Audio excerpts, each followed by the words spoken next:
In our last lecture, we explored psychological theories of aging, focusing on how motivations, goals, and emotional regulation shift across adulthood and as we navigate into old age. In this lecture, we'll narrow our focus to one specific dimension of psychological aging: cognition.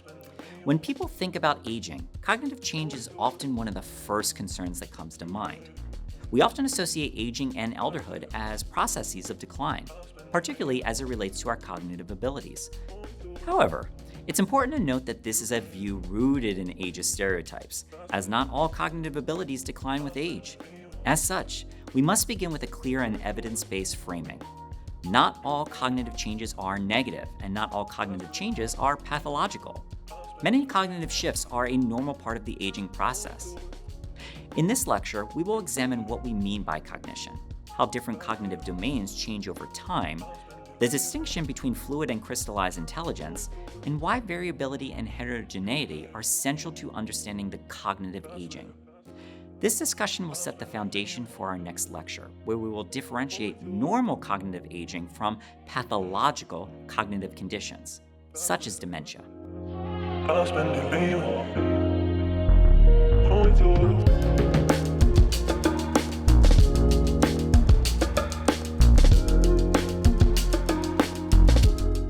Before diving into the changes we may experience in old age, let's clarify what we mean by cognition. Cognition refers to the mental processes involved in attention, memory, processing speed, executive function, language, reasoning, and problem solving. One of the most important insights from research on cognitive aging is that cognition is multidimensional. It is not a single ability that uniformly declines. Different domains change in different ways and at different rates. Understanding this multidimensional nature helps prevent overly simplistic assumptions about cognitive decline. In other words, a better understanding of cognition and how it changes over time can help reduce ageist stereotypes, which can contribute to better care and better service towards the older adult population.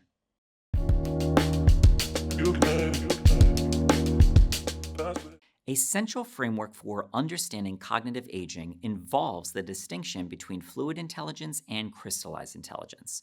These terms refer to specific sets of cognitive abilities. Fluid intelligence refers to the ability to solve novel problems, identify patterns, think abstractly, process information quickly, and adapt to unfamiliar situations. Fluid intelligence tends to peak in early adulthood and gradually declines beginning in midlife. This decline is typically associated with changes in processing speed, working memory capacity, and neural efficiency. For example, tasks that require quickly switching between pieces of information or solving unfamiliar puzzles may become more challenging with age. However, it's important to emphasize that declines in fluid intelligence are generally gradual, not abrupt. They also vary widely across individuals. In contrast, crystallized intelligence refers to accumulated knowledge, vocabulary, expertise, cultural understanding, and skills developed through experience. Unlike fluid intelligence, crystallized intelligence tends to remain stable or even increase through midlife and into older adulthood.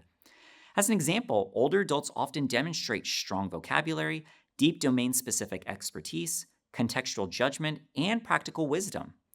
Crystallized intelligence reflects the cumulative nature of development, connecting directly to the life course perspective we discussed earlier in this course. This distinction between fluid and crystallized intelligence helps us see cognitive aging not as a story of uniform decline, but as a story of shifting strengths.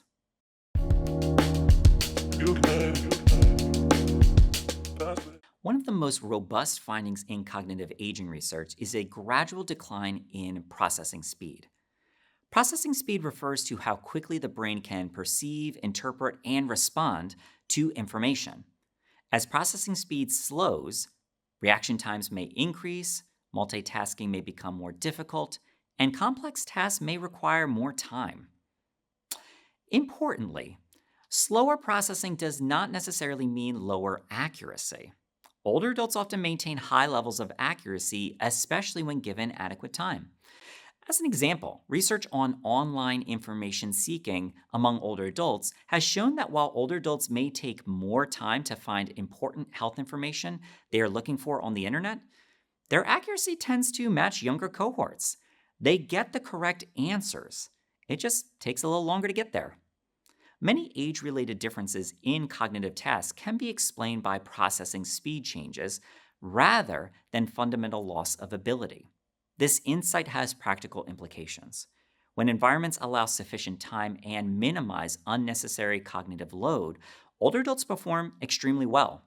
This means that in healthcare environments, allowing older adults to have the time and space to process data and information can enhance their experiences and support better care overall.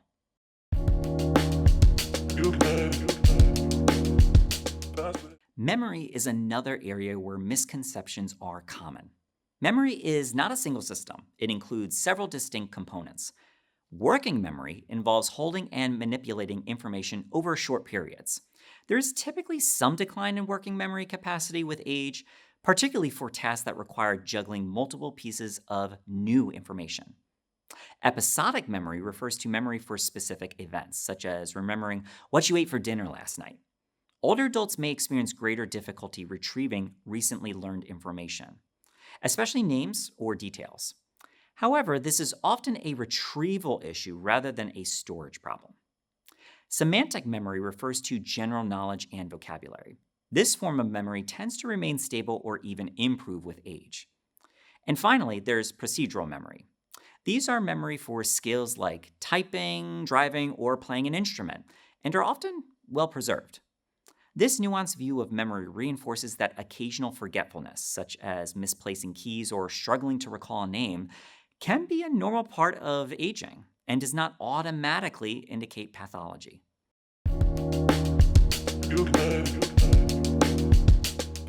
Executive functions included planning, inhibiting distractions, switching between tasks, and cognitive flexibility. Some aspects of executive functioning may decline modestly with age, particularly in fast-paced or novel situations. However, decision-making in familiar domains often remains strong and may even improve due to accumulated knowledge and emotional regulation. This connects directly to socio-emotional selectivity theory, which was discussed in our previous lecture. As emotional regulation improves, older adults often make decisions that align more closely with their core values and meaningful goals. Thus, cognitive efficiency may shift, but judgment and wisdom often deepen.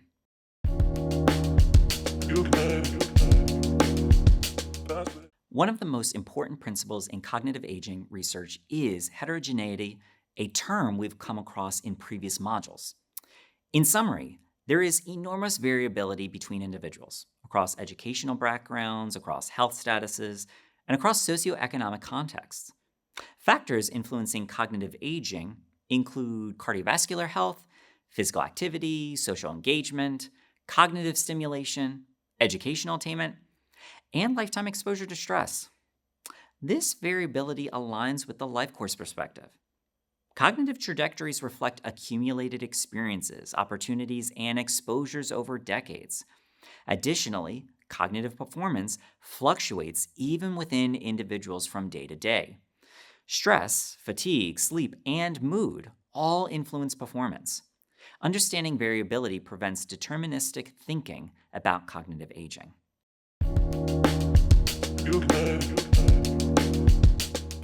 Despite age-related changes, the brain still retains plasticity, the ability to adapt and reorganize.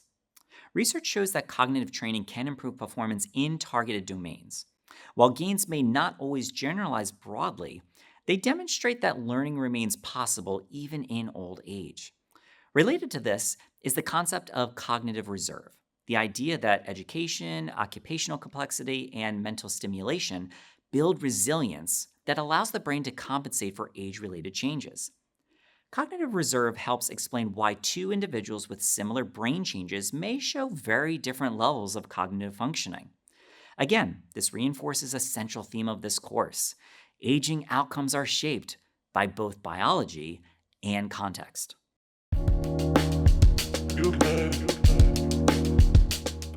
Let's step back and integrate what we've discussed. Fluid intelligence tends to decline gradually. Crystallized intelligence remains stable or increases. Processing speed slows. Memory changes in specific, nuanced ways. Executive functioning shifts modestly. Variability is enormous. This complexity challenges ageist stereotypes that equate aging with incompetence. It also reshapes how we understand successful aging. Successful aging does not mean unchanged cognitive performance.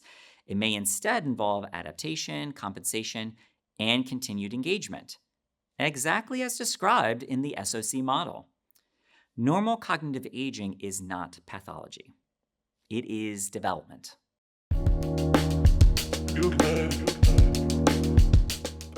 To summarize, cognitive aging involves shifts in strengths and vulnerabilities. Fluid abilities may decline gradually, while accumulated knowledge and expertise remain strong. Processing speed slows, but accuracy and judgment often remain intact. And most importantly, cognitive aging varies widely from person to person. In our next lecture, we will build on this foundation by examining pathological cognitive aging, including dementia and neurodegenerative conditions. There, we will carefully distinguish between normal cognitive changes and signs of disease.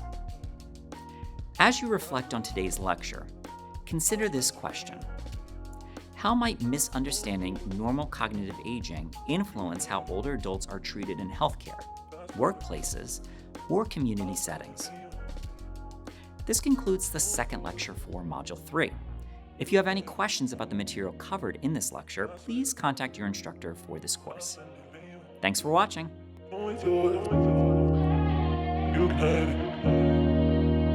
That's where I'll spend it.